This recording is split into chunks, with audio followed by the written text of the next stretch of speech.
Shanice Coleman stared at the eviction notice taped to her apartment door. 10 days. She had 10 days to come up with $2,400, or she and her 9-year-old son would be sleeping in her car. Except the bank was about to repossess her car too. She crumpled the paper in her fist and checked her watch. Her shift at Riverside Market started in 20 minutes. She could not afford to be late. Not tonight. Not ever. If you believe justice is still alive, show us by hitting that subscribe button right now. This is Tales of Black Justice, where we share true stories of people who were pushed down but rose up stronger. Press like button if you stand with those who refuse to stay invisible. The fluorescent lights of Riverside Market hummed above Shanice as she tied her green apron. The smell of rotting produce mixed with industrial cleaner filled the air. It was 1:30 in the morning. She was the only employee on duty until 6. The night shift paid an extra $2 per hour. She needed every cent. Behind the register, a stack of past due bills sat in her locker. Rent, car payment. Her son DeAndre's after-school program. She owed everyone. Through the front window, she could see snow beginning to fall. Detroit winters were brutal. Shanice pulled her phone from her pocket and checked the school portal. DeAndre had turned in his math homework. That kid never missed an assignment, even when they had nothing to eat but ramen noodles. She smiled. He was her reason for everything.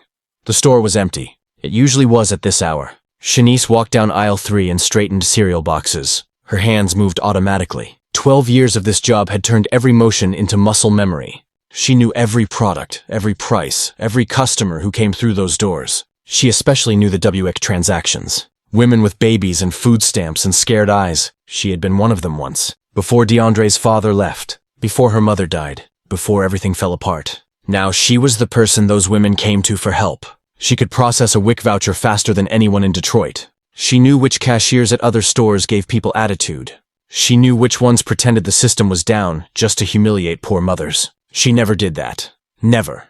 Her manager Rick called her soft. He said she wasted too much time explaining things to customers. But Shanice did not care. These were her people. This was her neighborhood. Someone had to give a damn. The bell above the door chimed. Shanice looked up from the cereal aisle. A white man in an expensive coat entered. Then another. Then 3 more. Within 60 seconds, 18 people crowded into the small store. All of them white. All of them wearing business clothes that cost more than Shanice made in a month. They looked lost. No, not lost. Panicked. The first man, tall with graying hair, approached the register. He was sweating despite the cold outside. David said, "Is this place open?" Shanice walked to the counter. "Yes, sir. Can I help you?" David looked back at his group. A woman with sharp features and a briefcase pushed forward. Linda said, "We need help. Do you have a computer we can use? And a printer." "We need a printer desperately," Shanice blinked. "We have a computer in the back office, but it is for employees only. There is a library about 4 miles from here that opens at 9. A younger man with glasses stepped forward. His hands were shaking. James said, "We do not have until 9. We have a meeting in 20 hours. A $50 million deal. Our laptops were stolen from our hotel. All our files are gone. Everything." The group started talking over each other. Someone mentioned cloud storage. Someone else said their passwords were not working. A woman in the back was crying. Shanice raised her hand. The group fell silent. Shanice said, Okay, one at a time. "What exactly do you need?" David pulled out his phone. "We are investors from California. We are here to acquire a tech startup. The contract signing is tomorrow at 10 p.m. We had all our presentation files, financial documents, and the contract itself on 2 laptops. Someone smashed our car windows and took everything. Our IT team is in San Francisco. They cannot help us remotely because of security protocols. We are dead in the water." Shanice processed this information. $50 million. These people were negotiating a deal worth $50 million. And they were standing in her grocery store at 2 in the morning because someone stole their computers. She should tell them to leave. She should say this was not her problem. She had her own crisis to deal with. But she looked at their faces. Real fear. The kind of fear she knew well. "The fear of losing everything," Shanice said. "How much data are we talking about?" James adjusted his glasses. "Maybe 200 gigabytes. Presentations, spreadsheets, legal documents. We have backups, but the security system locked us out after 3 failed password attempts. Our IT director will not be available until 6 a.m. Pacific time. That is 9 a.m. here. Too late." Shanice thought for a moment. She looked at the clock. 2:15 a.m. She made $920 every 2 weeks. She was 10 days from being homeless. These people were strangers. Rich strangers who would forget her name by tomorrow. But then she thought about DeAndre. About the lessons she was trying to teach him. about being the kind of person who helps, even when it costs you something. Shanice said, I have a computer in the back. It is old and slow, but it works. I also know someone who runs a print shop 2 blocks away. He owes me a favor. I can call him. Linda's eyes widened. You would do that? At 2 in the morning? Shanice untied her apron. Follow me. Shanice led the group through the employee door into the back room. Boxes of inventory lined the walls. A small desk sat in the corner with an ancient desktop computer. The monitor had a crack across the top. Shanice powered it on. The machine wheezed to life. David said, This is very kind of you. We will pay you for your time. Shanice shook her head. Let us just see if we can fix your problem first. She pulled out her phone and dialed. It rang 4 times before a groggy voice answered. Shanice said, Marcus, it is Shanice from the market. I need a huge favor. Can you open your print shop right now? I have some people who need emergency printing. She listened to his response. I know it is 2 a.m., I know. But remember when I covered your rent last year when your wife was sick? I am calling that in. Please, Marcus. She hung up and turned to the group. He will meet us there in 20 minutes. But first, we need to figure out what files you can access. James sat down at the computer. His fingers flew across the keyboard. Shanice stood behind him, watching. The other executives crowded around. James tried logging into their cloud storage. Access denied. He tried a backup system. Access denied. He slammed his hand on the desk. James said, It is no use. Everything is locked down. Shanice's apartment door was 2 blocks away. Right now, DeAndre was sleeping on a mattress on the floor because their bed frame had broken last month. Tomorrow he would wake up and eat cereal with water because they were out of milk. And here she was helping millionaires with their computer problems. She should walk away, but she did not. Shanice said, Wait here. She left the back room and walked to the front of the store. She locked the entrance door and flipped the sign to closed. Then she went to aisle 12 and grabbed 3 bags of coffee. She returned to the back room and started brewing a full pot. Shanice said, You are going to be here a while. Might as well be awake for it. Linda looked at her with something like wonder. Why are you helping us? Shanice poured coffee into styrofoam cups. Because somebody helped me once, when I needed it, and I guess I am still trying to pay that back. David took a cup. His hands were steadier now. What is your name? Shanice said, Shanice Coleman. I have worked here 12 years. Night shift manager. Single mom. Currently about to be evicted, but that is another story. The room went quiet. Linda set down her briefcase. Linda said, You are being evicted and you are helping us? Shanice shrugged. Your problem is fixable. Mine is not. At least not tonight. So let us fix yours. James stared at the computer screen. Then he turned to Shanice. James said, Do you have any tech-savvy friends? Anyone who knows data recovery or system administration? Shanice thought about DeAndre. Her 9-year-old son who taught himself coding from YouTube videos, who fixed their neighbors' phones for $5, who once hacked into his school's lunch account to add money for kids who could not afford to eat. She had grounded him for a week for that, but she had been secretly proud. Shanice said, I might know someone, but he is 9 years old. The executives looked at each other. David set down his coffee. David said, Bring him. Shanice walked through the snow to her apartment building. The eviction notice was still on her door. She unlocked it quietly and stepped inside.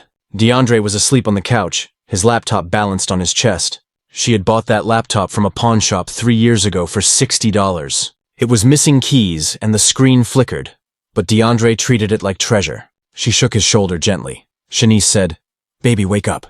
I need your help. DeAndre's eyes opened. He looked at the clock on the wall. 2:45 a.m. DeAndre said, Mom, what is wrong?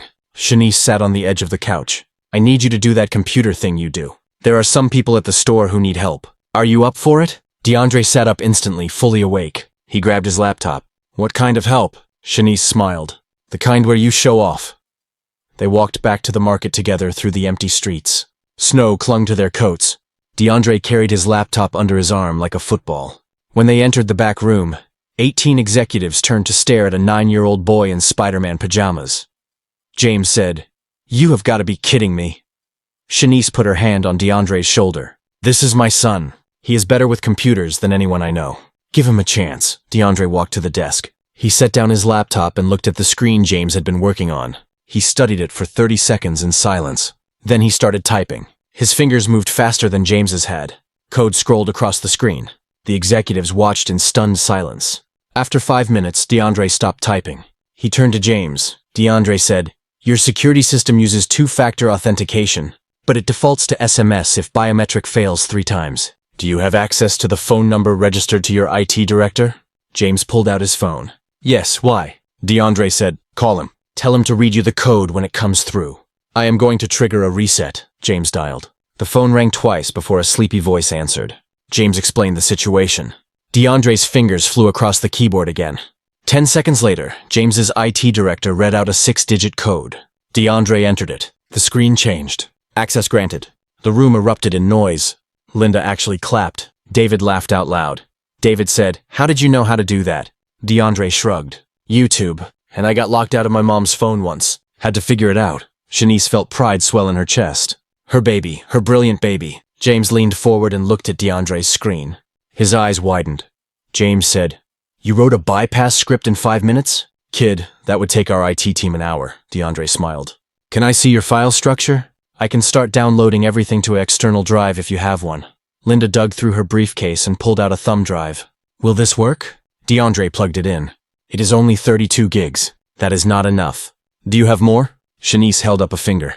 Wait here. She walked to the front of the store and grabbed 4 thumb drives from the electronics section. She did not ring them up.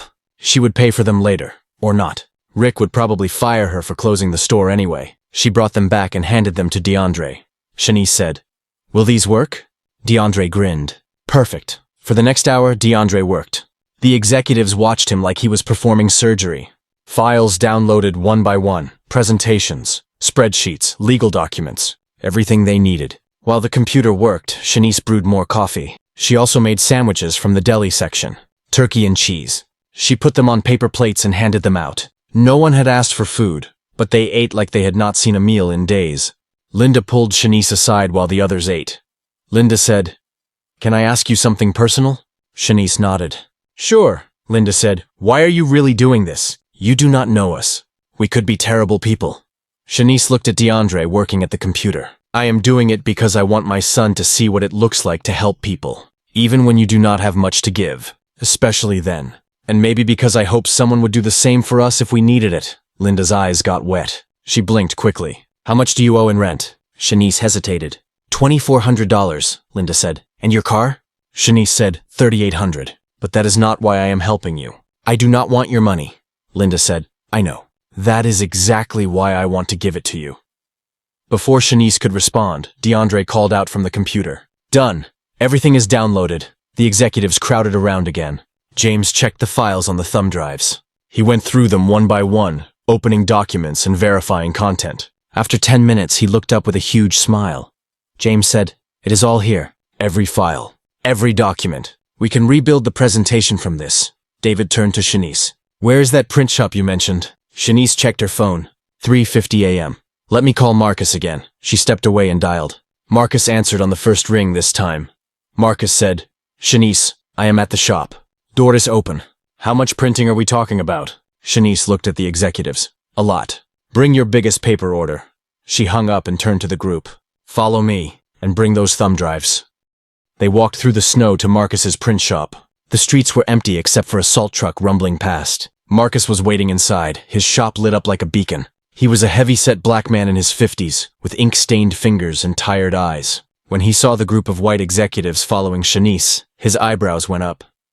Marcus said, Girl, what have you gotten into? Shanice said, Long story. Can you print about 300 pages in the next 2 hours? Marcus whistled. That is rush pricing. Triple rate. David pulled out his wallet. Not a problem. Whatever it costs. For the next 90 minutes, Marcus's printer ran non-stop. Page after page of presentations, contracts, and financial documents. The executives sat in folding chairs, drinking coffee from a machine in the corner.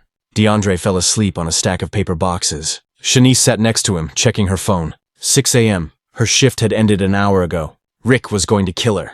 She had abandoned the store, locked the doors, and stolen merchandise. She would definitely be fired, maybe arrested. But looking at these people, at their grateful faces, she could not bring herself to care.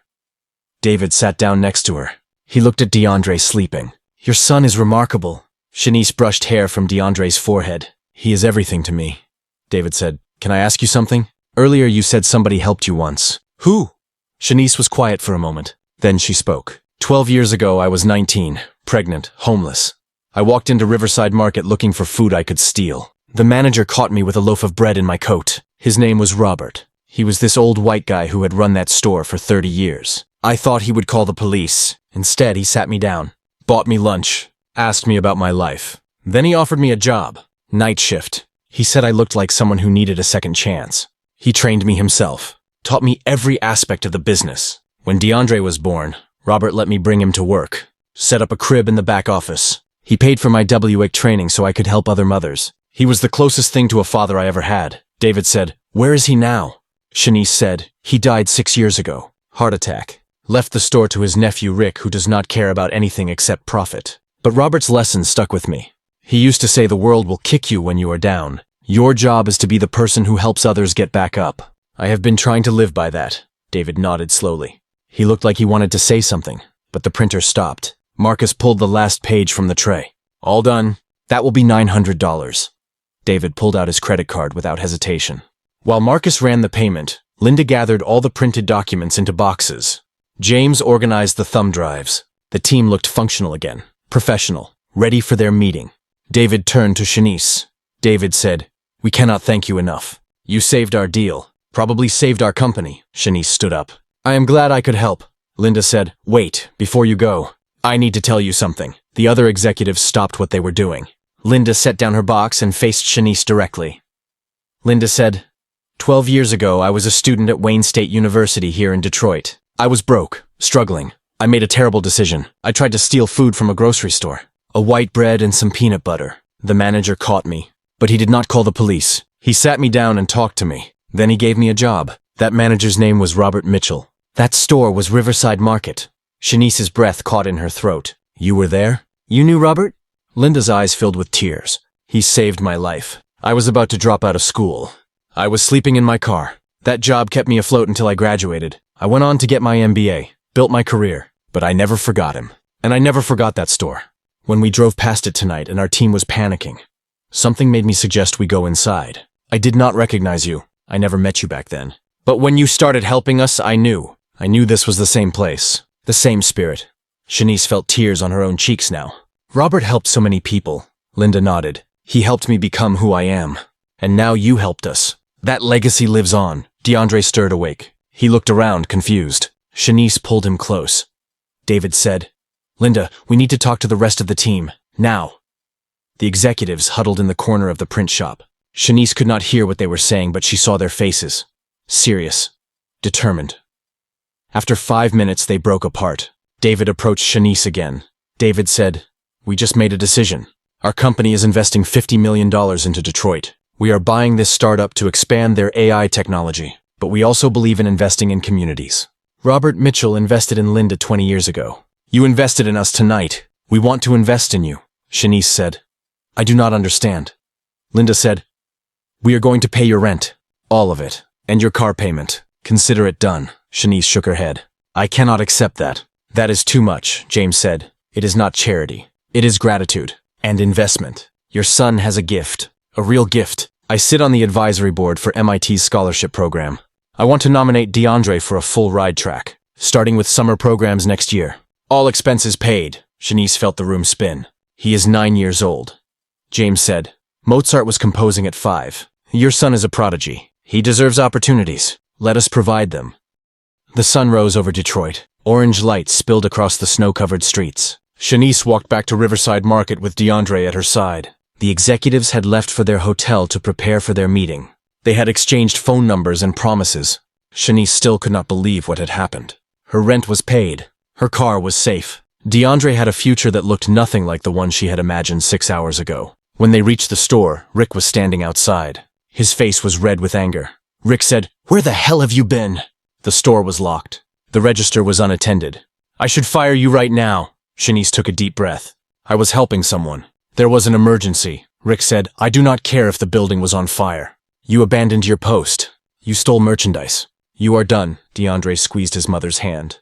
Shanice looked at Rick. For 12 years, she had taken his criticism, his cutting comments, his complete lack of appreciation. Robert would have been ashamed of him. Shanice said, "You are right. I am done. I quit." She untied her apron and handed it to him. Then she took DeAndre's hand, and they walked away. She had no idea what would happen next, but for the first time in years, she felt free. They went back to their apartment. Shanice made breakfast, eggs and toast, Real butter. DeAndre told her about the computer problem he had solved, how the security system worked, how he had learned the bypass technique from a hacker forum. Shanice listened and marveled at this person she had created. At 10 a.m. her phone rang. Unknown number. She answered. A voice said, "Is this Shanice Coleman?" Shanice said, "Yes, who is this?" The voice said, "My name is Patricia Wu. I am a producer for Channel 7 News. We received a tip about something incredible that happened last night. A grocery store worker who helped save a $50 million business deal. Is that you?" Shanice sat down. "How did you hear about that?" Patricia said, "One of the executives posted about it on LinkedIn. It is going viral. We would like to interview you. Would you be available this afternoon?" Shanice looked at DeAndre. He gave her a thumbs up. Shanice said, "Yes, I can do that." The interview aired at 6 p.m. Shanice sat across from Patricia in the Channel 7 studio. They talked about Robert, about the night shift, about helping the executives, about DeAndre's gift. The story spread. By midnight, it had been shared 50,000 times on social media. Messages poured in. People offering help, offering jobs, offering donations. Shanice's phone would not stop ringing. At 2 a.m., she finally turned it off and went to bed. But she could not sleep. The world had shifted beneath her feet. The next morning, Shanice woke to knocking on her door. She opened it to find Linda standing in the hallway. Behind her were 3 other people Shanice did not recognize. Linda said, "Can we come in?" Shanice let them inside. Linda introduced the others. A lawyer, an accountant, a real estate agent. Linda said, "Our deal closed last night. $50 million. The company is officially ours. But we have been talking, all 18 of us. And we want to do something bigger. We want to buy Riverside Market," Shanice said. "What?" The real estate agent spoke up. "The building is owned by a property investment group. They have been trying to sell it for 2 years. We made an offer this morning. They accepted. We are buying the entire property for $1.2 million. Shanice felt dizzy. "Why?" Linda said. "Because Robert Mitchell's legacy deserves to live on. And because you deserve a real chance. We are buying the building and we are offering you a partnership. You will own 40%. We will own 60%. You will run the store as general manager. Salary of $52,000 per year. Full benefits. Profit sharing." The lawyer handed Shanice a folder. "This is the contract. Take your time. Read it. Have your own lawyer look at it if you want. But we are serious. This is a real offer." Shanice opened the folder with shaking hands. The numbers were real. The terms were generous. It was everything she had never let herself dream about. Shanice said, "I do not know what to say." Linda smiled. "Say yes. Say you will turn that store into something Robert would be proud of. Say you will keep helping people the way you helped us." Shanice looked at DeAndre. He was reading the contract over her shoulder. DeAndre said, "Mom, this is good. You should do it." Shanice wiped her eyes. Yes, I will do it." The room erupted in applause. Linda hugged her. The lawyer shook her hand. The accountant started explaining tax implications. Shanice heard the words, but they felt distant, unreal. She kept thinking about Robert, about that day 12 years ago when he caught her stealing bread, about the kindness he had shown her, about how one person's decision to help could ripple forward through time and change everything. 3 months later, Shanice stood in front of Riverside Market, except it was not called that anymore. The new sign read, "Robert's Community Market." Below that, in smaller letters, "Where Help Lives." The grand reopening was scheduled for noon. A crowd had already gathered. News cameras, neighbors, customers who had shopped there for decades, and all 18 executives from that snowy night in January. David cut the ribbon. Linda gave a speech about second chances and community investment. James announced the creation of the DeAndre Coleman Scholarship Fund for young tech students in Detroit. $500,000 to start, growing every year. When it was Shanice's turn to speak, she walked to the microphone with her heart pounding.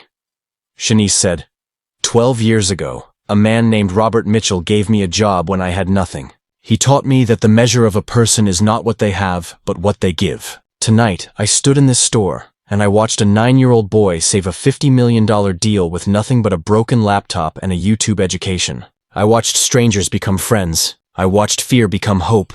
And I realized something.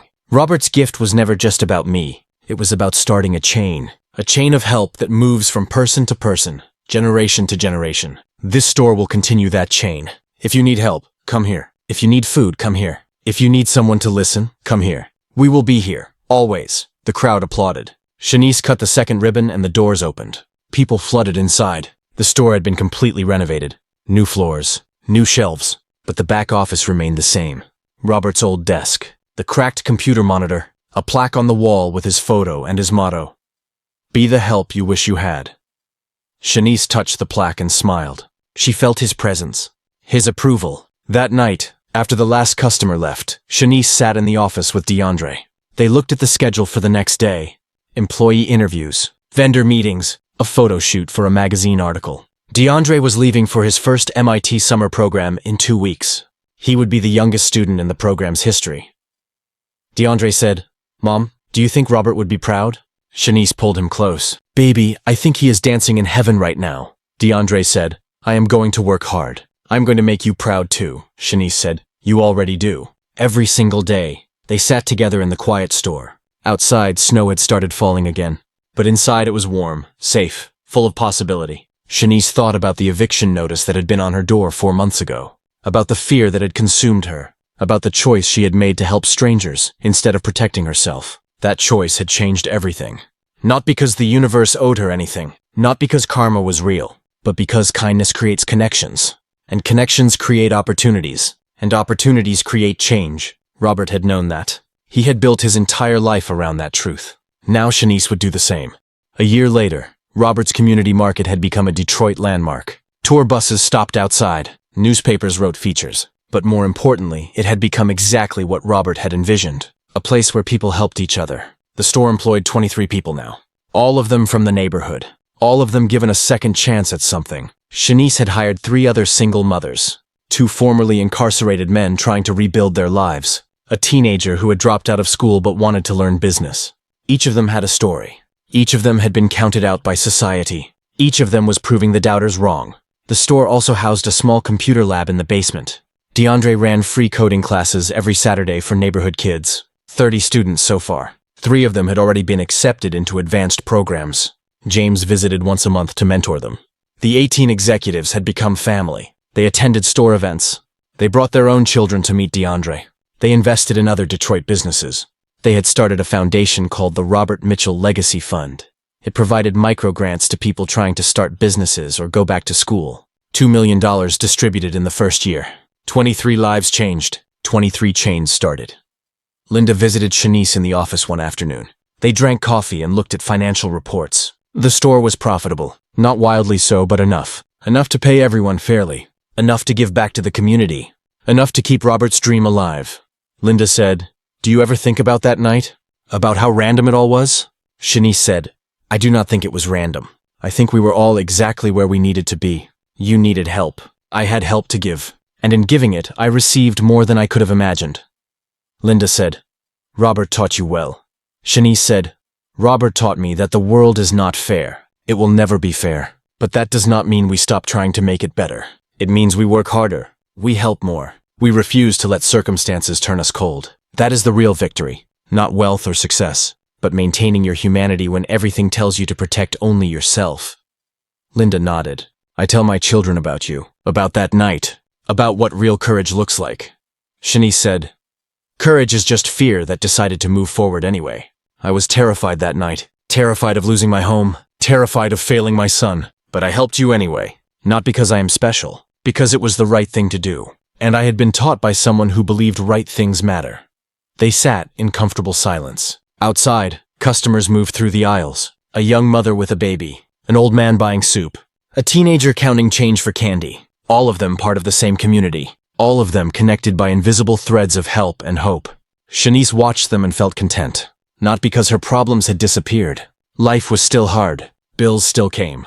Challenges still arose. But she was no longer alone. She had built something real. Something lasting. Something that would outlive her. Just like Robert had. This is Tales of Black Justice. That night in the grocery store, Shanice Coleman chose kindness over self-preservation. She chose to help strangers when she could barely help herself. And in doing so, she proved something powerful. That one act of generosity can start a chain reaction that changes dozens of lives. That the help you give always finds its way back to you. That Robert Mitchell's legacy is not about one man. It is about a way of living. A way of seeing other people not as threats or competition, but as fellow travelers who sometimes need a hand. If you believe in that kind of world, if you want to see more stories about people who refuse to let circumstances steal their humanity, subscribe to this channel right now. Hit that like button. Share this story with someone who needs to hear it. Because the more we celebrate goodness, the more goodness we create. The more we shine light on helpers, the more people choose to help. That is not naive optimism. That is how change actually happens. One choice at a time. One person at a time. One grocery store at a time. Robert knew it. Shanice knows it. And now you know it too. Be the help you wish you had. Start your own chain. And watch what happens. We will see you in the next story.